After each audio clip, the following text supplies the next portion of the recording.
আমাৰ মেনিফেষ্টো হ'ব, তাতে আমাৰ 31টা আমি নতুন কথা ক'ম আৰু যিহেতু মেনিফেষ্টোখন ওলোৱা নাই সেইকাৰণে গোটেইখিনি মই কোৱা নাই। আমাৰ 31টা প্ৰতিশ্ৰুতি হ'ব টোটেল। এতিয়াতো মই 5টাৰ কথা কৈ আছোঁ, কিন্তু যেতিয়া আমাৰ সংকল্প পত্ৰখন ওলাব আপোনালোকে তাত 31টা ঘোষণা পাব। নতুনকৈ কিমান ভূমি বেদখলমুক্ত কৰা হ'ব? টোটেল অসমত 50 লাখ বিঘা মাটি বেদখল হৈ আছে, চৰৰ মাটিকে ধৰি।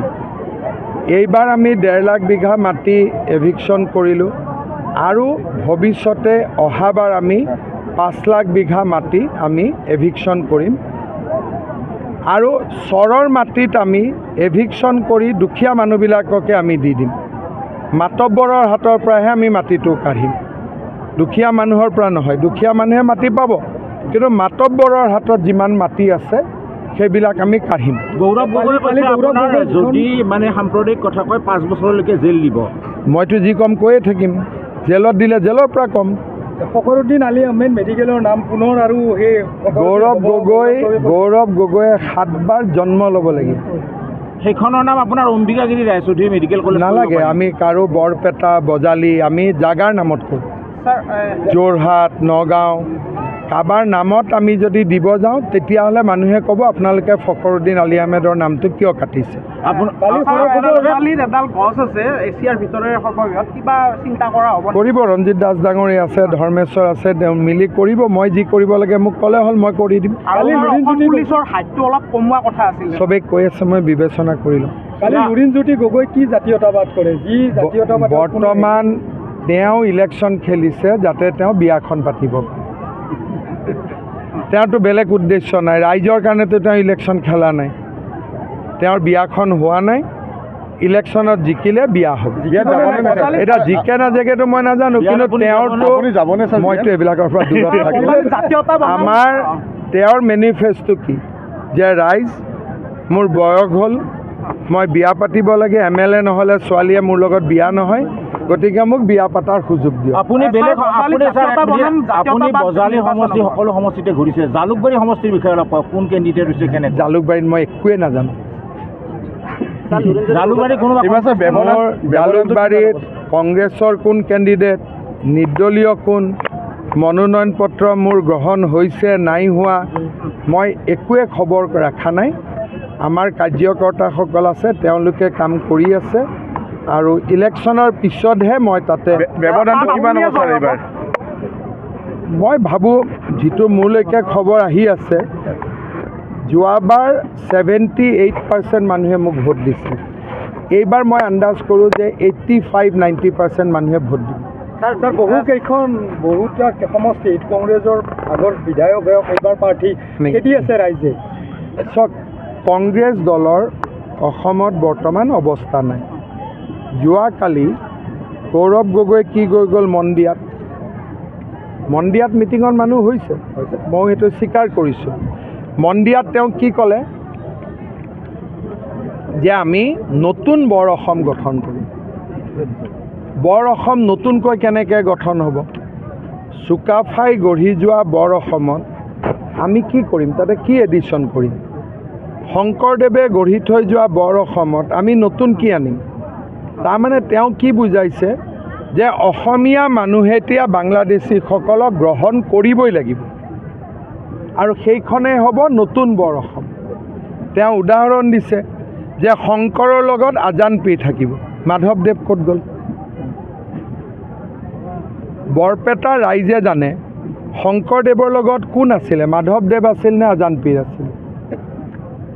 তেওঁ অসমীয়া সংস্কৃতিৰ পৰিভাষাটোৱে সলনি কৰিব খুজিছে। কালি ক'ব যে মই আজান পীৰক আনিম, পৰহি দিনাখন ক'ব মই চেয়াৰমেনক আনিম, চৌথা দিনাখন ক'ব মই ৰকিবুলক আনিম, পৰহি দিনাখন ক'ব মই খালেকক আনিম। আমিওতো থাকিব লাগিব ক'ৰবাত। যে গড় হত্যাৰ আপোনাৰ অভিযোগ আছিল ৰকিবুল হুছেইনৰ ওপৰত, চৰকাৰে কোনো তদন্তৰ ব্যৱস্থা নকৰে? নাই, গড় হত্যাৰ তদন্ত এইটো আৰু এতিয়া গড়বিলাকে কৈ আছে নহয় যে আমি বাচি গ'লোঁ বুলি। হত্যাৰ তদন্তটো বহুত মানুহৰ ওপৰত হৈছে। কিমান গড় চিকাৰী মৰিছে, কিমানৰ জেল হৈছে, কিমানে গুলি খাইছে, সেইবিলাক কৰাৰ কাৰণেইতো গড় হত্যাটো নোহোৱা হৈ গ'ল। ছাৰ বজালীত যিহেতু মেডিকেল কলেজখন হ'বই আপোনাৰ চৰকাৰ অহাৰ পাছত ইণ্টিগ্ৰেটেড ডিচি অফিচটো নিৰ্বাচনৰ আগত উদ্বোধন কৰা ডিচি অফিচটো মই আহিব নোৱাৰিলোঁ, ইলেকশ্যনৰ পিছত উদ্বোধন হৈ যাব। বজালীত মেডিকেল কলেজো হ'ব, কিন্তু এটা কথা আমাক লাগে যে আমাক পৰিৱেশ লাগে। যদি ভাল এজন বিধায়ক নাথাকে, কংগ্ৰেছ বা AJPৰ বিধায়কৰ লগত মই কাম কৰিব নোৱাৰোঁ, কাৰণ তেওঁলোকৰ চিন্তাধাৰা বেলেগ, আমাৰ চিন্তাধাৰা বেলেগ। সেইকাৰণে মই সকলো সমষ্টিতে কৈছোঁ AJPক ভোট দিয়ক, BJPক ভোট দিয়ক, যাতে আমি মিলিজুলি কামখিনি কৰিব পাৰোঁ। এইটো হাতী আৰু পদুমৰ কোনো পাৰ্থক্যই নাই। আজি 10 বছৰ হৈয়ে গ'ল আমাৰ মিত্ৰতা, আৰু আমি ছিটবিলাক অলপ অলপ বদলাই থাকোঁ। কোনোবা ছিট এইবাৰ AJPয়ে পালে, অহাবাৰ BJPয়ে লয়, অহাবাৰ BJPয়ে পালে AJPয়ে লয়, যাতে মানুহবিলাকৰ টেষ্টটো অলপ অলপ বদলি হৈ থাকে।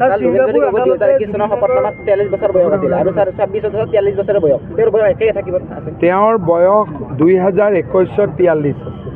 এতিয়া তেওঁৰ বয়স কিমান হৈ গ'ল হিচাপ কৰিলে কিমান ওলাব? 48 ওলাব। আমাৰ অসমীয়া ল'ৰাবিলাক সাধাৰণতে 30-32 বছৰত বিয়া হৈ যায়, হয় নহয়? সাধাৰণতে। আৰু কিছুমানে বিয়া নাপাতে। এতিয়া বিয়া নাপাতিলেও ভাল, পাতিম, কিন্তু মাজত থকাটো বৰ বেয়া। লুকাব কিয় বিচাৰিছে ছাৰ বয়সটো? কাৰণ তেওঁ কাৰোবাক উত্তৰো দিবলগীয়া আছে নহয়। গতিকে নিজিকিলেতো আৰু বিয়াখন কি হ'ব? এইবাৰ নিজিকিলে বিয়াখন নহ'ব। কিন্তু সেইকাৰণে মই এইবাৰ প্ৰস্তাৱ দিছোঁ যে এই সংকল্পটো উঠাই ল'ব লাগে, কাৰণ তেওঁতো জিকাৰ সম্ভাৱনা নাই। আৰু কোনোবা মানুহে বিয়া পাতিবৰ কাৰণে MLA হ'ব খোজে নেকি? মইতো প্ৰথম দেখিছোঁ মানুহে কয় ইউনিভাৰ্চিটি কৰিম, মোক MLA কৰক, মেডিকেল কলেজ কৰক, মোক MLA কৰক, হস্পিটেল কৰি মোক MLA কৰক। এওঁলোকে কৈছে লুৰিণৰ বিয়া পাতিব লাগে, সেইকাৰণে আমাক ভোট দিয়ক। আৰু এইটোতো অখিল গগৈয়ে কোৱা আপোনালোকে নিজে শুনিছে, মইতো বনাই কোৱা কথা নহয়। ইউনিভাৰ্চিটি এখন হোৱাৰ পাছত এখন মহাবিদ্যালয়ৰ প্ৰয়োজন। মোৰ মতে বজালীক মহাবিদ্যালয় নালাগে, বজালীক মেডিকেল কলেজ, এখন চৰকাৰী মহাবিদ্যালয়ৰ প্ৰয়োজন।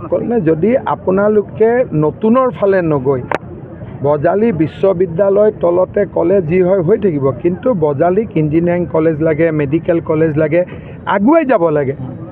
এতিয়া আৰু যদি আমি এখন নতুন মহাবিদ্যালয়, মই আপোনালোকক ক'লোঁ নহয়, নতুন বজালীক এখন মেডিকেল কলেজ লাগে, তাৰপিছত এখন ইঞ্জিনিয়াৰিং কলেজ লাগে।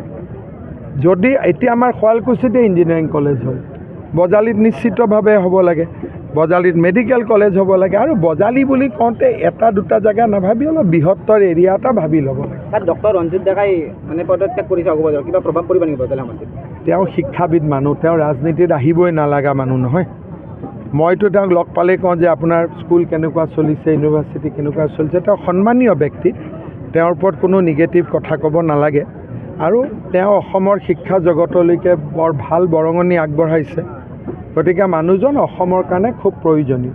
কিন্তু চব মানুহে ৰাজনীতি কৰিব নোৱাৰে নহয়, ৰাজনীতি কৰিলে ক্ষতিও হয়। তেওঁ ৰাজনীতিত সোমাই থকাৰ কাৰণে তেওঁৰ স্কুল কলেজৰ ক্ষতিও হৈছে।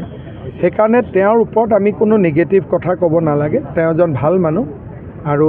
আৰু ইলেকশ্যন হৈ যোৱাৰ পিছত মই তেওঁৰ স্কুলত আহিমো একদিন, আৰু কোনো নিগেটিভ কথা ক'ব নালাগে। নিশ্চিত ছাৰ, ধৰ্মেশ্বৰ ৰয়টো জিকিব নিজিকিব বেলেগ কথা, মোৰ জয়টো বজালীত নিশ্চিত হ'ব লাগে প্ৰথম।